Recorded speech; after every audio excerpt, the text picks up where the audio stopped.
ये हमारा भंगवा जाने का मार्ग है और यही रोड आगे जाके आपको दिखाते हैं। और ये आगे दिखाते हैं आपको दोस्तों, कितना बेकार रास्ता हो गया है हमारा। आप देख सकते हैं वीडियो में। यहाँ पर पहले जो है रोड हुआ करती थी, लेकिन अब जो रोड मेन थी वहाँ पर नई लाइन बिछ गई है, आप देख सकते हैं। तो हेलो दोस्तों, नमस्कार। देख सकते हैं आप, आज हम निकले थे नए माल गोदाम रोड फाटक प्रकाश करके कुछ सामान पहुंचाने।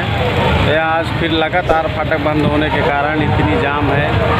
ये रेलवे का काम चल रहा है, आप देख सकते हैं।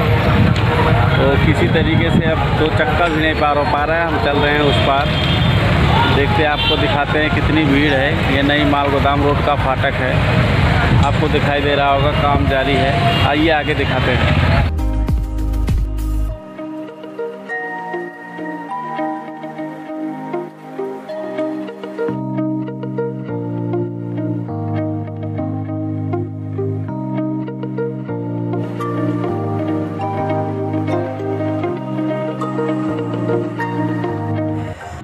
ये जो रेलवे की पटरी आप देख रहे हैं, यही पहले मेन रोड हुआ करती थी। अब इस पर भी पटरी बिछा दी गई है, इसलिए आने जाने में बहुत सारा दिक्कत हो रहा है लोगों को। देखते हैं आगे।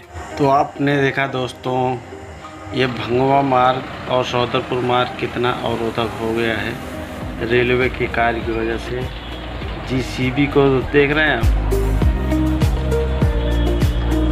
और एम्बुलेंस वगैरह आदि हर किसी को प्रॉब्लम हो रही है यहाँ आने जाने में। 3 तारीख को उद्घाटन है, उसके पहले फाइनल हो जाना है। तो देखते हैं, हम आने वाले समय में आपको अगली वीडियो दिखाएंगे। तैयार हो जाता है, कैसा नज़ारा होता है। तो नमस्कार दोस्तों, मिलते हैं अपनी अगली वीडियो के साथ। जय हिंद।